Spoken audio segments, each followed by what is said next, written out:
Another interesting example here is, if I don't have it on. Oh yes, I do. So I actually pulled this straight out of my Anarchy Online installation here. So, but in Anarchy Online, the soundtrack is made up of little snippets, like I don't know, 10-second or so snippets of music. And it's really interesting because when you're playing, if you never looked at the sound files or really picked up on it, you wouldn't notice that. I mean, it plays it sounds like a whole song going. They actually made a soundtrack for it, and that must have been a challenge because they had to merge all these together. But so this is for the Shadowlands expansion. If I go into battle, for example, I'll start to hear this.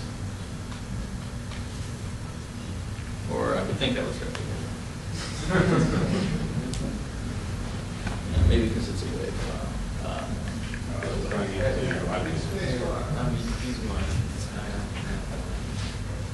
Maybe I can open it up with something else.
Oh dear. Okay. And then, in addition to those types of games, there are also games where the music is kind of the point. The music is the whole game. I mean, Rock Band's an obvious example. Child of Eden, I was lucky enough to recently play, and it's a Connect game. So, you're shooting at things with your hand movements, and you're making music essentially.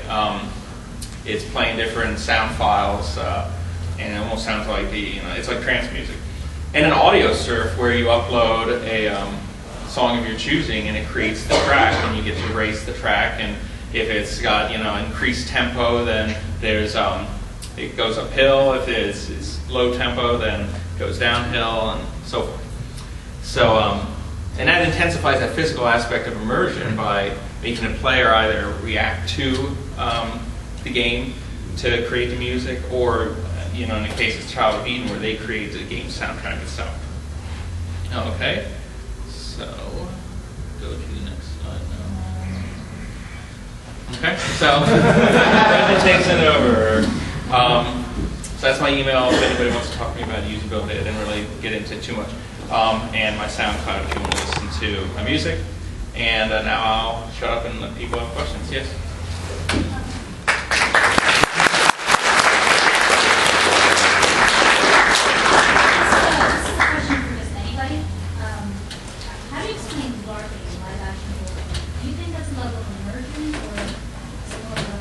Escapism, or some hobby self, or a level of daydreaming, I would think you could have aspects of any of these, depending on like the person playing what they want out of it. I mean, it definitely could have aspects of immersion if the person wanted to go immersed in it, whereas other people would be very kind of aware that they were playing to be another character, very self-conscious and actually be immersed in it. So for some people it's just a hobby, that way they don't get very much immersed in it. I'd say it could be similar to daydreaming stuff, so you were saying. Yeah, it's an interesting factor, and different people have different sorts of things that immerse them. Absolutely daydreaming, kind of fantasizing, inner thoughts. If you can capture those in the game itself, kind of lead you into both the inner thoughts and the game movements. I definitely think that LARPing, it can be immersive, and it depends on the individual, but I mean, there's so much effort to make the experience immersive with props and with music and with all that, so it really varies on the individual. Yes, right there. Question for you.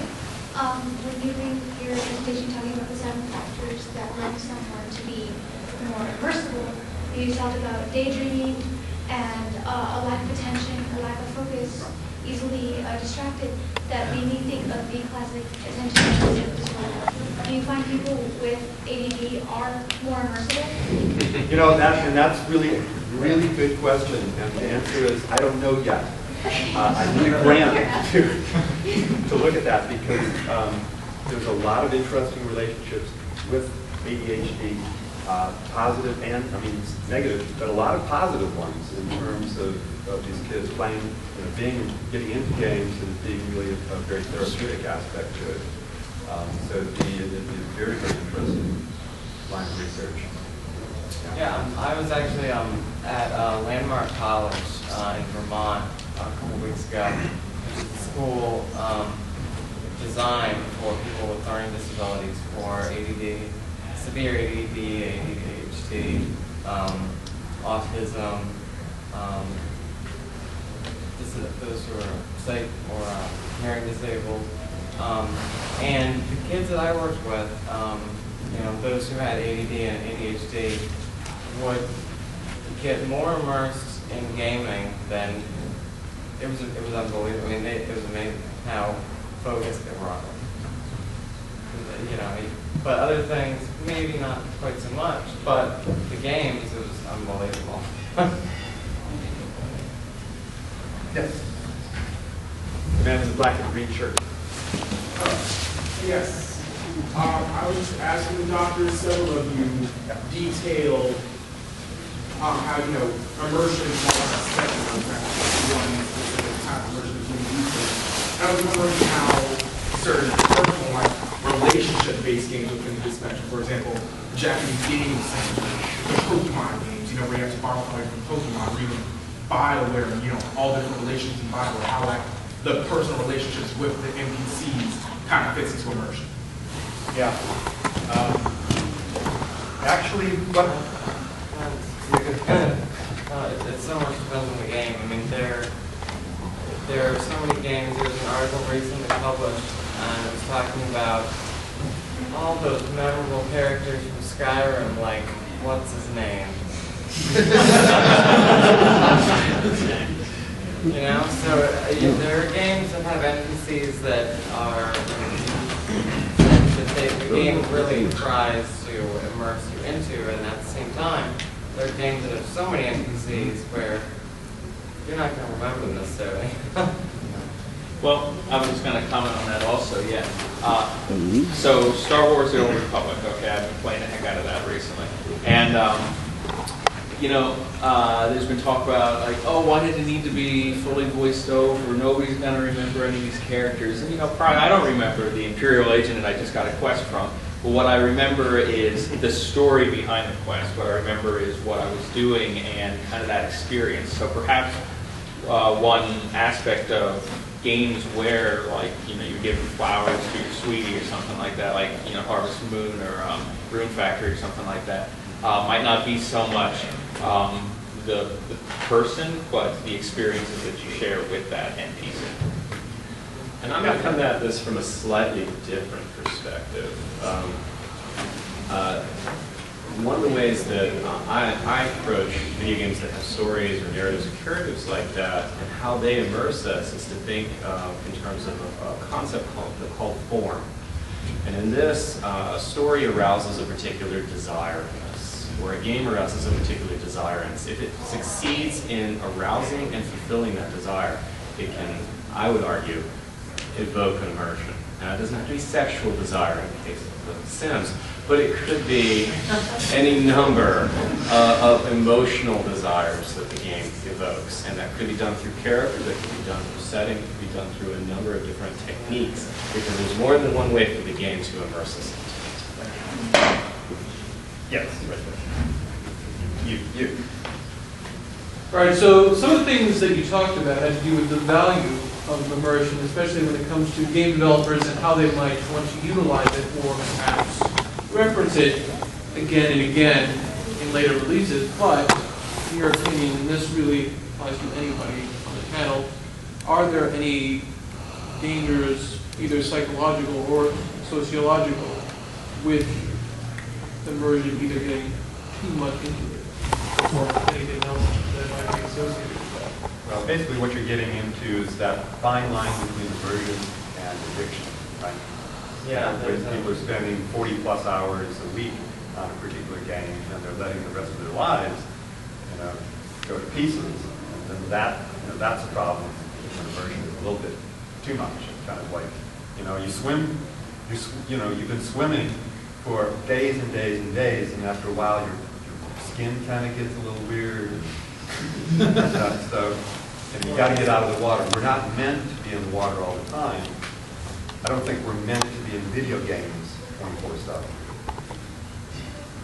Yeah, and yeah.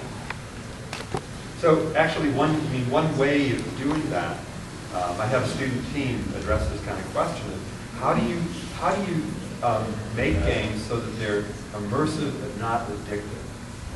And how do you get somebody to play a game but then take a rest?